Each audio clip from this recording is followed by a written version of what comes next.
अपने देश की झोली में सिल्वर मेडल डाला है। अजीत सिंह ने यह कामयाबी अपने भाले से 65.62 मीटर की जमीन यानी दूरी नापकर हासिल की है।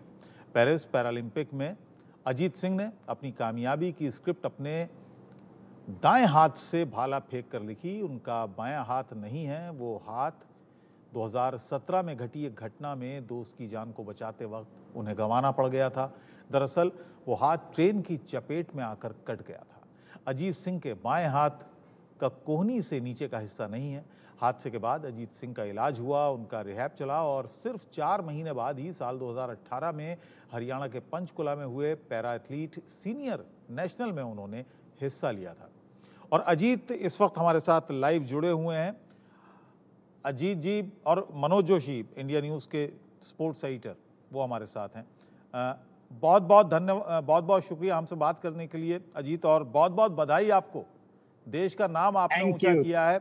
ये गौरवान्वित करने वाला क्षण है आपके लिए और पूरे देश के लिए।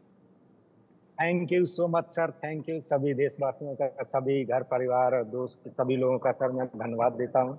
आपकी और स्टोरी रियली बड़ी सर ये इंस्पिरेशनल वाकई, है, बड़ी प्रेरित करने वाली है। अभी मैं बता रहा था अपने दर्शकों को, पूरे देश को। हाँ सर बिल्कुल प्रेरित, हाँ लोग प्रेरणा ले सकते हैं इससे, बट काफी मुश्किल भरा जीवन रहा है पिछला कुछ साल। और एक बार तो ऐसे लग रहा था जैसे जिंदगी खत्म हो गई है, और मैंने डेथ बेड पे मतलब हॉस्पिटल में था, तो लाइफ मैंने ऐसे इतनी नजदीक से मौत को देखा है कि ऐसे लगता था कि जिंदगी आगे रहेगी या नहीं रहेगी।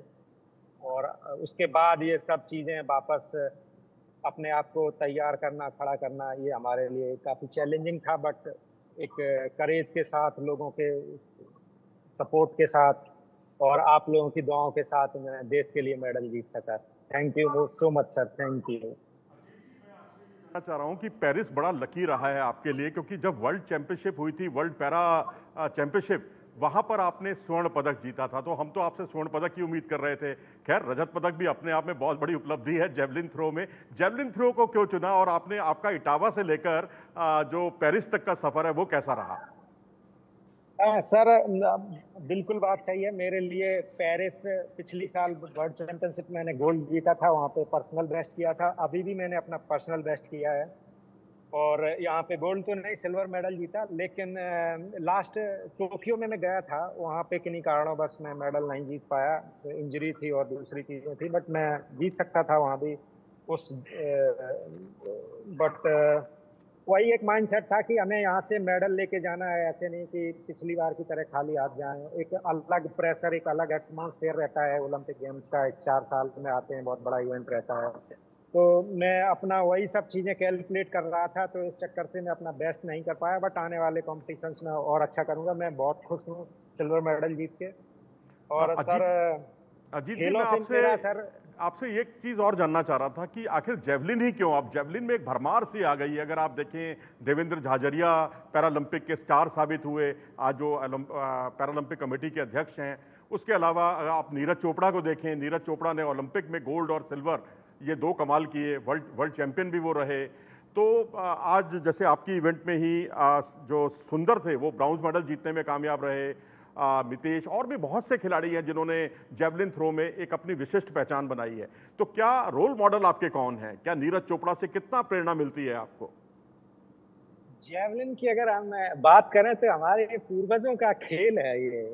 अगर हमारे राजा महाराजा महाराणा प्रताप जी की बात करें तो ये उनसे एक हम कह सकते हैं कि कहीं ना कहीं जनरेशन से ट्रांसफर हुई चीजें हैं, बट हम लोग थोड़ा भूल गए हैं चीजें, धीरे धीरे वापस आ रहे हैं। और निश्चित तौर पे नीरज चोपड़ा वो अनबिलीवेबल, उन्होंने अपना दूसरा मेडल, ओलंपिक मेडल जीता है लगातार दूसरी बार। तो ये बहुत बड़ी उपलब्धि है। ओलंपिक जैसे इवेंट में दोबारा मेडल जीत पाना अपने आप में एक अपनी उपलब्धि रहती है। और देवेंद्र भाई साहब के साथ, अभी वो पैरालंपिक कमेटी के अध्यक्ष हैं, उनके साथ मैंने लास्ट टोक्यो में कम्पीट किया था। तो मैं बहुत गर्वान्वित महसूस करता हूँ जब ऐसे लोग हमसे ऊपर निकल के और हमें मार्गदर्शन करते हैं। रही बात खेलों में आने की, मैंने LNIP आप ग्वालियर पूछते से BPEd MPEd किया हुआ है, और PhD भी हमने जस्ट अभी कंप्लीट किया है फिजिकल एजुकेशन में। तो मेरा स्पोर्ट्स बैकग्राउंड शुरू से रहा है। जब एक्सीडेंट हो गया, जब ये सारी चीजें रही हैं, तो मैं खेलों से पहले जुड़ा रहा हूँ, और जेवलिन, डिस्कस, रनिंग और वॉलीबॉल, फुटबॉल, ये सारे गेम हमारे सिलेबस का पार्ट थे, मैं खेला करता था। फिर मैंने अजीत, चूज करा कि ये मुझे मैं जानना चाहूँगा, स्पोर्ट्स की बात तो मनोज जी आपसे पूछते रहेंगे, लेकिन मैं चाहता हूँ कि ये भी आप बताएं कि जो मुश्किलें आपको, जिनका जिक्र आप कर रहे थे, जब आप हाथ आपका दुर्भाग्यवश अलग हो गया और गंवाना पड़ा आपको, उसके बाद किस तरह से आपने प्रैक्टिस की, किस तरह से आपने हिम्मत जुटाई? कई दिन तो ये समझने में लगे कि हमारा हाथ शरीर से अलग हो गया, अब क्या करें, क्या ये हमारे साथ ही क्यों हो गया। मैं उस टाइम 23-24 साल का रहा हूँगा, और मेरे पास सारी चीज़ें थी, मैं स्टडी कर रहा था, और कुछ अर्निंग भी थी, हमारे स्कॉलरशिप वगैरह मिलती थी, ये सारी चीज़ें, तो लाइफ सेटल्ड थी सारी चीज़ें। बट जब ये चीज़ कई एक्सीडेंट के बाद कई महीने ट्रीटमेंट रिहैब चला, तो एक जो डिप्रेशन बोलते हैं, तो उस कंडीशंस में थोड़ा बहुत भी मुझे फील हुआ कि ये सारी चीज़ें। बट मेरा फ्रेंड सर्कल जो रहा, दोस्त रहे, और फैमिली, और जो हमारे टीचर्स रहे, हमारा इंस्टीट्यूट ने हमें इस चीज़ में रिकवर करने में बहुत हेल्प करी, और कहीं ना कहीं इसका श्रेय उन्हें भी जाता है। और जिस मुकाम पे आज मैं खड़ा हूँ, इन सब चीज़ों को जब पीछे में मुड़ के देखता हूँ, जी, तो काफ़ी उतार चढ़ाव रहे हैं। और मैं यही कहना चाहता हूँ उन सबके लिए, जो लोग हिम्मत हार जाते हैं, और कोई अकस्मात घटना उनके साथ घटे जो हो जाती है, और अपने आप को बहुत अकेला, या फिर अपने आप को बहुत ही डरा और बेकार सा महसूस करते हैं, ऐसा नहीं करना चाहिए। क्योंकि वही कहावत है, everything happens for a reason.